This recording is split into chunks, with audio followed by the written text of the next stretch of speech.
Nandi, Angalikiana. Depuis la nuit de temps, la femme s'évertue à un traitement égal à l'homme et à son émancipation. Ainsi, la parité homme et femme est à ce jour au-delà d'un concept, d'une notion applicable à toutes les sociétés modernes. Et en RDC, la société étant de plus en plus sensibilisée sur la parité, donne-t-elle à la femme l'espace qu'il lui faut? Et quant à la femme, est-elle consciente de la nécessité du développement de ses compétences pour faire face à la parité? Nous allons en parler tout de suite avec notre invité du jour, que je vous prie de découvrir.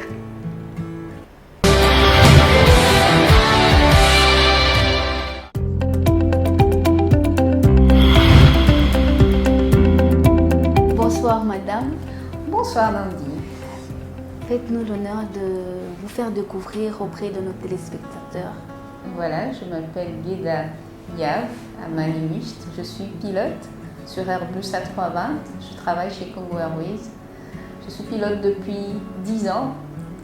J'ai 2 enfants et voilà, je suis congolaise. Vous êtes pilote. Pourtant, quand on y parle, on s'imagine que c'est un métier réservé aux hommes. Malgré l'émancipation actuelle, est-ce que la vision est toujours pareille? La réalité, c'est que le métier de pilote, même dans le monde entier, les femmes représentent un peu moins de 10% des pilotes. C'est vrai que c'est un métier a priori perçu comme macho et exclusivement réservé aux hommes, mais les choses sont en train de changer. Il commence à y avoir encore beaucoup plus de femmes, chaque année un peu plus de femmes. Et vous, qu'est-ce qui vous a motivé ou attiré vers ces métiers-là? C'est quelque chose que j'aimais déjà tout enfant. À vrai dire, j'aimais beaucoup l'aérodynamique et quand je devais aller à l'université, je me suis demandé dans quelle branche l'aérodynamique s'appliquait. Et je trouvais que dans les avions, c'est un champ d'application de tous les jours des vols aérodynamiques. Et je me suis passionnée de l'aviation et des avions. Ce n'est pas parce que peut-être que vous avez grandi autour des garçons, habitué à fréquenter les garçons, ce qui a fait que vous vous inclinez un peu plus de ce côté-là? Non, en famille, nous avons autant de filles que de garçons. J'ai été dans un milieu autant féminin que masculin, mais par contre, vu mes choix d'école, j'étais dans des sections où il y avait très peu de filles. Je fais maths physique et quand j'étais dans une école d'aviation à Oxford, en Angleterre, il y avait 2000 pilotes et on était à 21 filles pour 2000 pilotes. Donc on était 21 personnes pour une école de 2000 pilotes. Et comment vous arrivez à gérer votre vie ménagère à votre métier? C'est plutôt difficile? C'est difficile, mais c'est très réalisable. Je n'aimerais pas effrayer les femmes. Moi, je suis une mère comblée, une femme heureuse. On a le temps pour sa famille, pour ses enfants et on a le temps pour sa passion. Voler, c'est...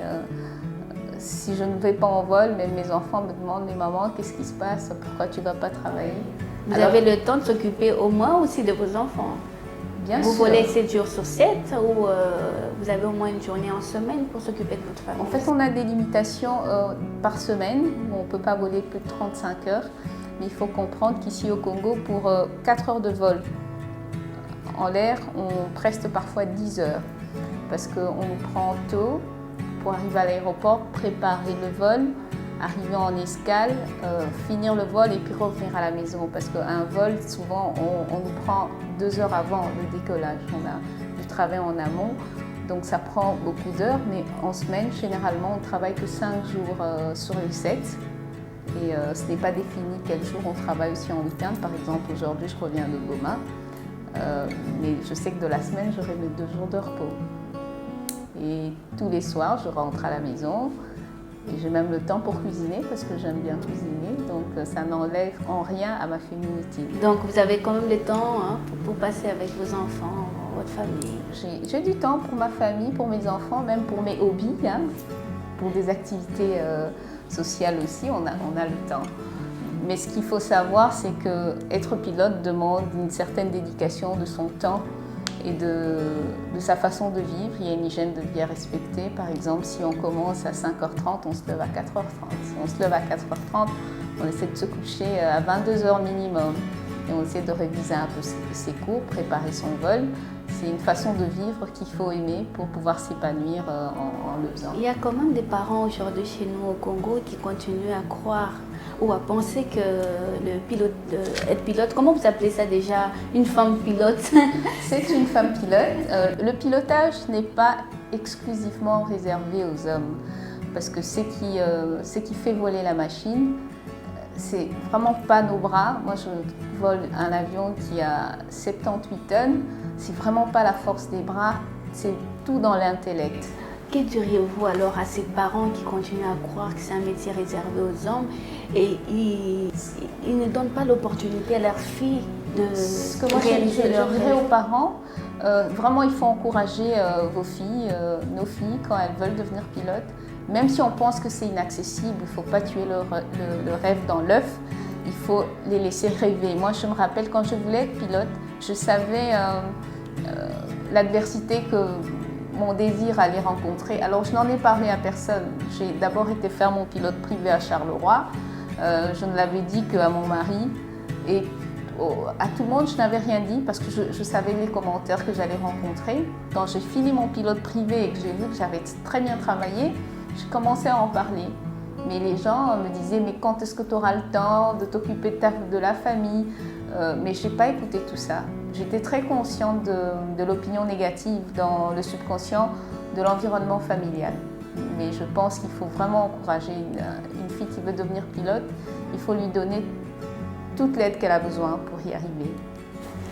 La marche de la parité en RDC, c'est notre sujet du jour. Est-ce que vous pensez que dans votre société, la parité est respectée ou est atteinte? Je ne dirais pas que la parité est atteinte, mais je dirais que nous marchons vers cette égalité de l'homme et de la femme. On ne peut pas aujourd'hui parler de parité quand on a 25 pilotes chez Congo Airways et 2 femmes seulement. Ce n'est pas une question de parité, mais ce n'est pas un défaut de la société non plus, de la compagnie, parce que pour faire des pilotes, il faut qu'il y ait des candidats qui veulent devenir pilotes et qui ont les potentialités et les capacités intellectuelles de le devenir. Parce qu'on ne va pas confier un avion et des vies humaines à quelqu'un qui n'a pas l'aptitude juste pour de la figuration. C'est évident. Mais il paraît que aussi les femmes coûtent cher à l'entreprise, donc on a peur deux fois de faire le 50%, 50%. Non, je pense que ça c'est un faux problème, ce n'est pas un problème de coût. Ça fait 10 ans que je travaille comme pilote, je n'ai pas eu une seule compagnie aérienne qui a payé pour de la maternité pour moi ou pour un congé parental spécial. Au contraire, dans la vie d'aujourd'hui, je vois des collègues hommes prendre des congés de paternité, ce qui est tout à fait normal. Donc une femme pilote ne coûte pas plus cher qu'un pilote homme. Donc ça revient au même. Ça revient des au pilotes même hommes et des pilotes femmes. Oui. La seule différence, c'est simplement dans les vocations. Il n'y a pas suffisamment de vocations suscitées chez les femmes et c'est ça plutôt ma démarche. Il faut montrer aux filles que c'est un métier que les femmes peuvent faire en étant équilibrées et en étant réalisées en tant que personne, satisfaite de sa vie et de son métier. Ouais. Et dites-nous, Madame Guéda, que pensez-vous des filles qui pensent que faire des avances sexuelles leur permet d'avoir des promotions, un métier, un emploi? Je dirais à ces filles-là vraiment qu'il faut qu'elles arrêtent de perdre leur temps. Ce qui nous permet de nous mettre à un poste, quel qu'il soit, secrétaire, journaliste, pilote, directrice, ce n'est pas notre beauté. On a beau être belle, on a beau sourire. Pourtant, ça marche? Ça marche jusqu'à un certain seuil, parce que moi je vous dirais, on vous donne une entreprise à gérer. Si vous n'avez pas les aptitudes d'un manager, ça ne se verra pas pendant 6 mois. Après 1 an, on verra les lacunes. Et on ne voudra pas laisser aller la société en faillite. Peut-être elles ont les compétences, mais elles ne peuvent pas parce qu'elles sont limitées. Là, c'est un autre problème. Je dirais que la femme subit beaucoup d'injustices, beaucoup de discrimination. C'est une réalité et c'est une des raisons pour lesquelles chaque année on revient et on reparle de la même chose parce que le combat n'est pas fini. La femme en RDC, en Afrique, même dans les pays développés, est victime de discrimination en milieu professionnel. C'est une réalité. Quand on prétend que c'est à cause de sa maternité qu'on ne veut pas l'engager parce qu'elle coûterait plus cher, c'est déjà une discrimination parce qu'on la restreint au rôle de mère. C'est déjà une discrimination. Et une chose est vraie, c'est qu'au Congo, pour qu'une femme à compétences égales occupe le poste d'un homme, elle va subir des examens supplémentaires qui ne sont pas nécessaires, qu'on ne ferait pas subir à son compétiteur homme, juste pour qu'elle prouve quelque chose qui n'a pas besoin d'être prouvé parce que ses qualités sont prouvées sur le plan professionnel, avec des évaluations sur l'accomplissement des buts et des évaluations tout à fait rationnelles et liées à cette profession. C'est des méthodes scientifiques qui déterminent si on passe pour une interview ou pas. Mais ici, chez nous, quand il s'agit d'une femme, la société est déjà effrayée. Et ça, c'est là le gros problème. Et le problème ne se trouve pas seulement chez les hommes. Nous-mêmes, les femmes, quand il s'agit de confier notre futur, le futur de notre société dans les mains d'une femme, on est réticente. On préférerait confier cette société à un homme à cause de cette image paternaliste qui n'a pas raison d'être.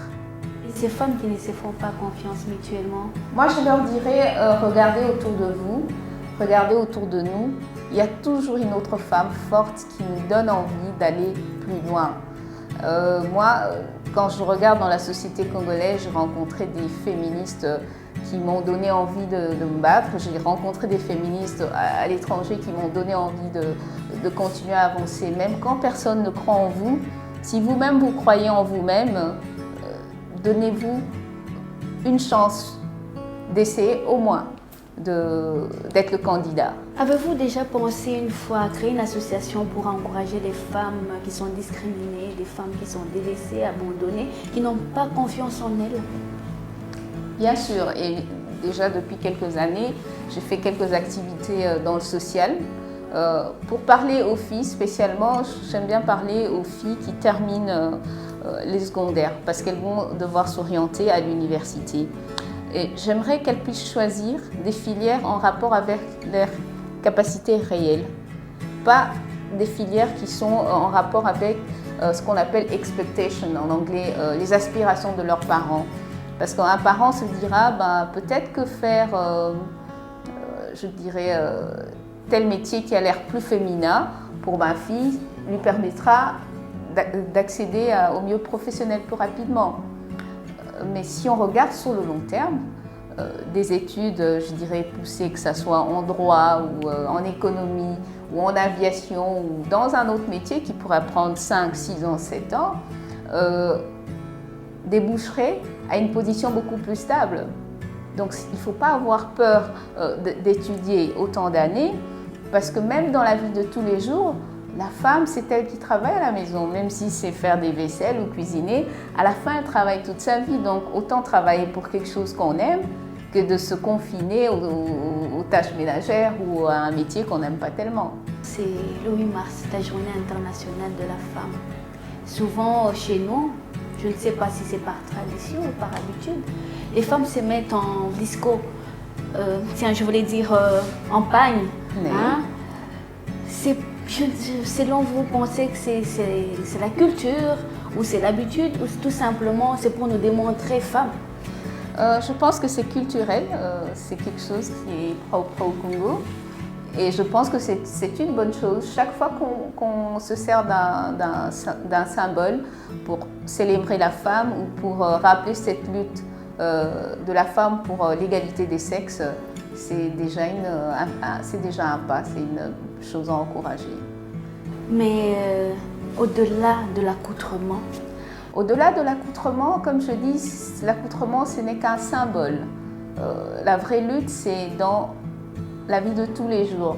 Un enfant qui va à l'école, qui fait ses devoirs, qui passe son année, c'est là le combat de l'égalité de l'homme. Vous pensez que la femme congolaise a vraiment compris à quoi sert cette journée-là?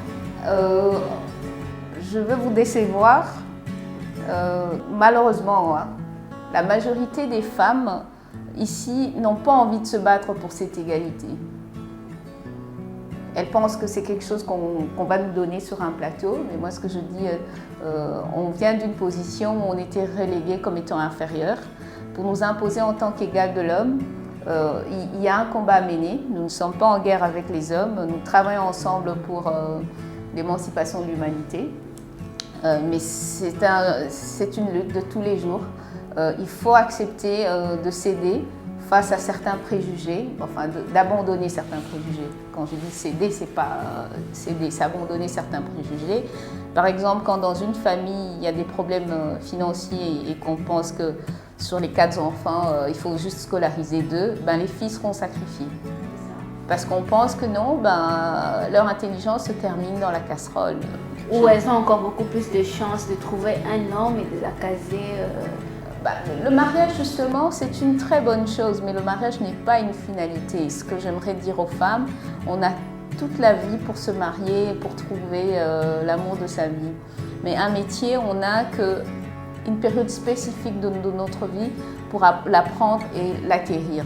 Donc quand on est jeune, le cerveau est beaucoup plus frais pour assimiler des nouvelles connaissances, pour apprendre des métiers ou même, par exemple, on apprend mieux à faire la couture quand on est plus jeune que si on voulait l'apprendre à 60 ans. Donc il faut profiter de cette période. L'évolution de la science fait que nous allons vivre statistiquement beaucoup plus longtemps que les générations précédentes. Donc je me dis, nous allons devoir travailler jusqu'à 65-68 ans. Entre 20 ans et 68 ans, il y a 48 ans de vie professionnelle. Ça se prépare, ça se travaille. Il ne faut pas nous laisser distraire. On peut toujours se trouver un fiancé, un mari, c'est toute une vie pour ça. Mais un métier, il faut s'y mettre quand on a les conditions environnementales les meilleures. Qui veut dire qu'on est jeune, on a sa famille qui nous soutient sur ce chemin. D'ici 2030, parité 50%, 50%. Pensez-vous qu'on va atteindre? Je ne pense pas qu'on va atteindre les 50%, mais je pense qu'on va déjà évoluer énormément parce que je pense qu'aujourd'hui, si on arrivait à atteindre ne serait-ce que du 38%, notre société aura évolué énormément. Et qu'est-ce qui ferait que la femme n'atteigne pas les 50%? Parce que c'est la méritocratie, elle est capable de faire. Elle est capable, mais elle ne saisit pas toujours l'opportunité d'aller se battre ou d'aller en compétition avec ces hommes. Et comme je dis souvent, la femme est victime des préjugés millénaires dans le subconscient de l'Afrique, je veux dire. On pense qu'on est inférieur, qu'on ne peut pas être l'égal de l'homme, mais ce qui est complètement faux. Si on regarde en Afrique, on a des chefs d'État femmes, on a des directeurs d'entreprise femmes. En Europe, on a Angela Merkel, on a en Angleterre aussi une dame. Mais ce que je veux dire dans la gestion de tous les jours, c'est la femme qui ramène de quoi faire bouillir la casserole. Je veux parler de la société congolaise. Si nous sommes 70 millions de Congolais, dans 70% de familles, c'est la femme qui fait vivre le ménage. Pourtant, dans le décisionnel, j'ai déjà été souvent confrontée à des femmes, quand je leur demande de prendre une décision, elles me diront « mais on va attendre papa ». Je dis « mais il n'y a pas à attendre papa, vous êtes là, vous avez le pouvoir de décider ». Je ne parle pas d'une guerre dans le couple, je parle simplement de décisions de la vie courante, où il faut prendre un engagement par rapport à son ménage. En l'absence de l'autre, on est tout à fait capable de décider. Mais elle ne sent pas les choses comme ça. Elle a besoin d'être sous la coupe d'un homme pour dire quelque chose. Et ces hommes qui nous disent « ok, vous êtes émancipés », dans la majorité des cas, c'est faux. Parce qu'ils définissent un domaine dans lequel ils nous donnent une certaine liberté. Tant qu'on reste dans les braquettes qu'ils ont prédéfinies, on est des émancipés bien. Mais dès qu'on veut un peu plus d'égalité, on devient les femmes rebelles. Et justement, il faut combattre tout ça. Aujourd'hui, vous créez une société d'aviation. Vous allez engager 60% des femmes? Sans hésiter, parce que je sais que intellectuellement, la femme vaut l'homme. On peut faire exactement les mêmes métiers. Évidemment, si on me demande de soulever une brique de 50 kg, je ne pourrai pas la soulever. Mais si on me demande de piloter un avion, de gérer une société, je saurais le faire aussi bien qu'un homme. Et que diriez-vous de ces femmes qui disent qu'on ne peut pas se mettre dans le métier de pilote parce qu'on ne sera pas en mesure d'entretenir notre foyer? C'est tout à fait faux. Comme je dis, je suis une femme comblée, je suis une maman heureuse. Et justement, d'être heureuse dans ma vie privée a permis de sortir en moi le meilleur pilote. Parce que pour pouvoir être un bon pilote, il faut être concentré et être attentionné par rapport à l'action qu'on fait. Et pour pouvoir le faire, il faut être débarrassé de certains stress sentimentaux, je dirais. Il faut être accompli dans son ménage, dans sa vie de famille. Et c'est quelque chose que j'ai pu faire. C'est vrai qu'a priori, on pense que c'est difficile, mais on arrive à s'organiser. Et quand vous êtes en train de piloter psychologiquement, vous vous mettez dans la peau de l'homme ou vous êtes vraiment dans votre peau de femme? Je ne me suis jamais imaginée en homme. Pourtant, quand je travaille, j'oublie que je suis une femme. Donc quand je suis pilote, je ne suis ni une femme ni un homme, je suis simplement le pilote dans l'avion. Merci Madame Guetta. Dites un mot à ces filles qui rêveraient d'être demain pilotes et qui pensent que ça va les confronter à leur vie familiale pour qu'elles prennent courage d'aller jusqu'au bout de leurs rêves. Je dirais aux filles, et aux pères, aux frères, aux oncles aussi, quand vous avez une fille qui veut devenir pilote, faites-la rêver, dites-lui qu'elle peut y arriver, parce que c'est accessible à la femme congolaise. Je suis une preuve, je suis pilote, je suis une femme, et elles peuvent être des pilotes brillantes en plus. Parce que je vois dans nos écoles, je rencontre des gens, même en milieu professionnel, on a des éléments valables au Congo. Et ça serait dommage qu'on se limite en se disant tel métier elle ne peut pas faire. Il n'y a pas de Et la métier. formation ici, elle n'est pas un peu limitée parce que c'est dû au coût de moyens aussi pour faire cette formation? C'est vrai, la formation de pilote, le métier de pilote coûte cher. Partout ou Partout, seulement en Afrique? elle coûte cher partout. Mais il y a dans les compagnies nationales ou même dans d'autres compagnies, on sponsorise toujours les pilotes cadets. Ça veut dire qu'une compagnie prend en charge la formation des jeunes pilotes qui sont sélectionnés parmi des centaines d'autres. Et les questions portent sur des connaissances mathématiques, physiques, aérodynamiques, basiques. En fonction de ces tests, on sait quels sont les candidats qu'on peut formater et envoyer dans une école de pilote. Et après seulement, ils passent les études d'aviation, ils deviennent pilotes, mais même quand on est pilote, on est formé pour chaque machine. Donc chaque nouvel avion sur lequel je vais, ma compagnie me forme et elle continue à me former encore par des formations intermédiaires pendant l'année. Donc je suis une élève toute l'année. C'est quand même rare de trouver un pilote qui vient d'une famille déshéreuse? Moi, je dirais, mon père n'était pas un homme riche, ma mère n'était pas un homme riche. Quand on grandissait, je voyais autour de moi des enfants de dignitaires. Mais déjà à l'époque, on me disait, elle est intelligente, mais c'est dommage, elle finira mariée. Ou tout ça finira dans la cuisine. Et ça m'a même révulsée par rapport à la cuisine. Et je me suis donnée à 100% dans ce que j'avais, mon cerveau. Parce que si on est riche, on peut perdre son argent un jour, mais quand on en a dans la tête, quel que soit l'endroit où on se retrouve, que ce soit en Chine ou en Alaska, on pourra travailler. Alors je dirais aux filles de familles modestes de ne pas être du tout complexées. L'intelligence ne suit pas de quel milieu on est. Parfois, on la retrouve chez des gens des milieux vraiment pauvres, je dirais.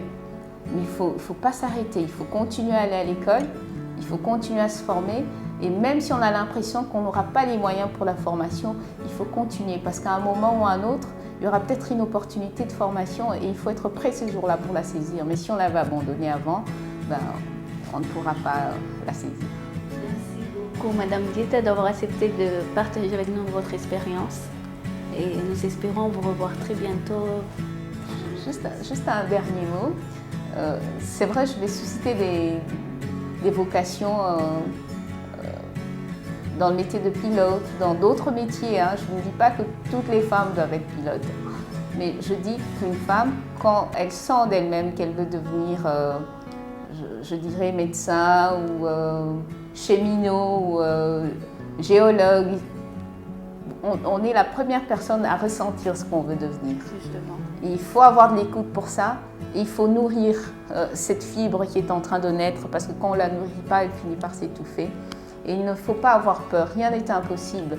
Ce qu'on perçoit comme une barrière, quand on arrive à ce point barrière, on se rend compte que la barrière était apparente. Elle est encore plus loin. Donc je dirais, levez-vous, continuez à rêver et surtout continuez à travailler. Parce que comme vous avez dit, la méritocratie, c'est ça qui va dicter la position de la femme dans la société du futur. Merci Madame Guetta d'avoir accepté notre invitation de ce soir et d'avoir accepté de partager votre expérience avec nos téléspectateurs. C'est vous que je remercie, Madame Mandy, et surtout vous êtes toute belle. C'est un plaisir d'être reçue par une aussi belle dame. Ah oui, c'est pas moi, c'est elle qui nous rend belle. Vous êtes bien belle. Merci beaucoup Madame Guetta, permettez-moi de vous embrasser. Merci et j'espère à très bientôt. à très bientôt. Et Pour la même lutte. pour la promotion des femmes. Merci.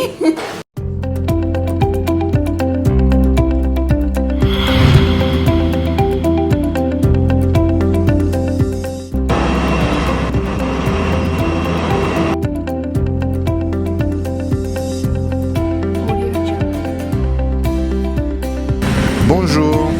Donc là, nous sommes sur un thème, la marche vers la parité en RDC. On savait que dans les temps anciens, le pilotage c'était un métier réservé aux hommes. Et maintenant c'est ouvert aussi aux femmes. Mais la parité n'est pas encore atteinte. Pensez-vous que d'ici 2030, il y aura 50% de pilotes femmes que des pilotes hommes dans une compagnie d'aviation? Je pense que cet objectif peut être atteint, oui. Il n'y a plus rien aujourd'hui qui ne l'empêche. C'est-à-dire que dans les compagnies à l'étranger, de plus en plus, on veille à ce que cette parité soit offerte. Le problème que nous avons ici, c'est les centres de formation. Donc il faut aussi informer les gens. C'est-à-dire qu'il faut informer au niveau de l'école primaire, secondaire, que voilà, c'est un métier que les femmes peuvent exercer. Avec cette information, c'est faisable. Mais il paraît aussi que les femmes coûtent beaucoup plus cher dans les formations que les hommes. Alors le choix est plus sur les hommes que sur les femmes dans ce métier. Surtout dans le cas où les femmes doivent aller prendre des congés de maternité. Il y a quelques formations toujours prévues. Et quand ils ratent l'entrée, la compagnie devrait prendre cette formation en charge. Et comme c'est fait à l'étranger, ça coûte beaucoup plus cher à la compagnie que de le faire ensemble, qui est particulièrement. Moi, je n'ai pas cette information-là.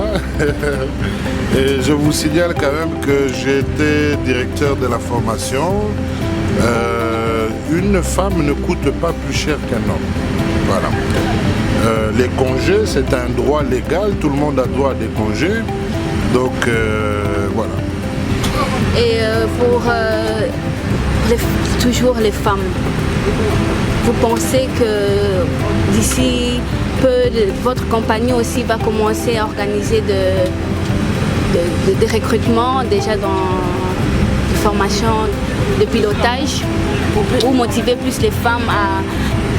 Bon, ça dit qu'il y a effectivement une stratégie à moyen et à long terme de formation pour les pilotes. Ce n'est pas encore le moment. Il faut se rappeler que nous venons à peine de célébrer une année et demie. Donc dans un start-up, on a paré à l'essentiel. Nous avons déjà formé plus de 50 hôtesses, des ATE, une vingtaine. Donc les pilotes, la formation ab initio de pilotes se fera certainement dans un futur proche. Et en même temps, les femmes doivent subir beaucoup plus d'examens pour être admises que les hommes. Ce n'est pas un blocage, ça, pour encore les femmes d'atteindre leur objectif? Moi, encore une fois, à ma connaissance, il n'y a pas des examens supplémentaires qu'une femme doit passer. La femme est tout à fait apte et nous sommes vraiment à parité. L'homme et la femme font exactement le même travail. D'ailleurs, si vous regardez les sièges ici, lorsqu'une femme, là où vous êtes, s'assoit, ou ici, il n'y a pas une indication pour une femme ou pour un homme. C'est les mêmes fonctions et c'est le même travail. Donc il n'y a pas un test particulier pour une femme. Il n'y en a pas. On sait qu'une femme est une créature faible de nature, physiquement. Est-ce qu'avez-vous constaté la faiblesse aussi au niveau des femmes que des hommes dans ces métiers? Alors, la faiblesse ou la nature de la faiblesse de la femme, ça se discute. Moi, personnellement, j'estime que la femme est d'une nature forte. Elle n'est pas d'une nature faible. Parce que c'est la femme qui soutient le ménage, c'est la femme qui crée les familles, c'est la femme qui crée la maison. Donc sans la femme, on ne peut pas. Alors si elle était faible, donc nous serons tous faibles. À votre avis, ce n'est pas aussi un problème de ménage, puisque vous parlez de ménage? Est-ce qu'une femme pilote, vu son programme, son temps, vous pensez qu'elle est en mesure de tenir convenablement sa maison ou d'assumer son rôle de femme? Absolument. Je vais vous faire un témoignage. Pas plus tard qu'il y a un mois, nous avons été invités, mon épouse, moi-même et nos enfants, chez ma collègue qui est pilote, Gueda. Alors, cette dernière nous a préparé à manger. Nous avons non seulement très bien mangé, une très belle table, elle était habillée très joliment, mais j'envie son mari. Hein. Non, il n'y a vraiment aucune restriction. L'un n'empêche pas l'autre. C'est-à-dire, le travail, c'est le travail.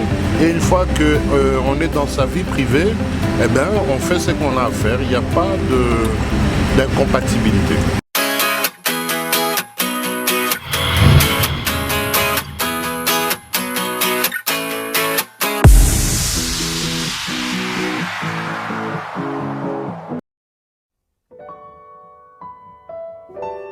Depuis le siècle le plus ancien, les femmes se sont battues pour la parité et le respect des droits de l'homme.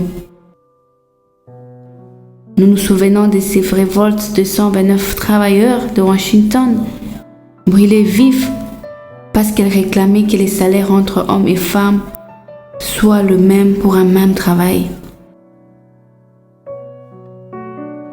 Que le dimanche soit une journée payée, que le congé de maternité soit un acquis. En 1909, 15 000 femmes ont manifesté pour réclamer le droit de vote et l'abolition du travail. Cette lutte a abouti à la résolution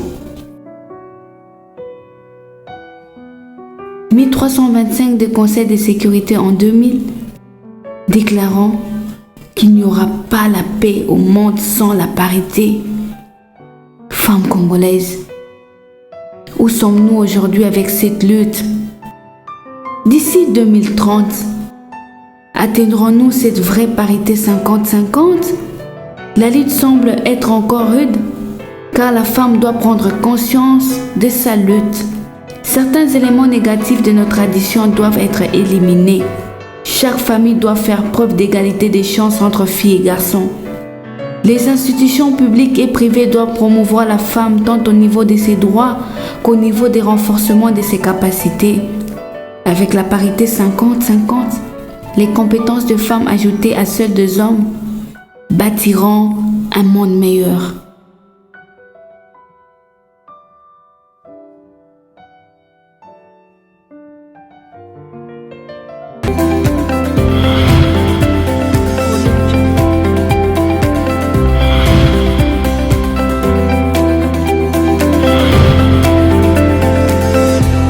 Avec Nandi.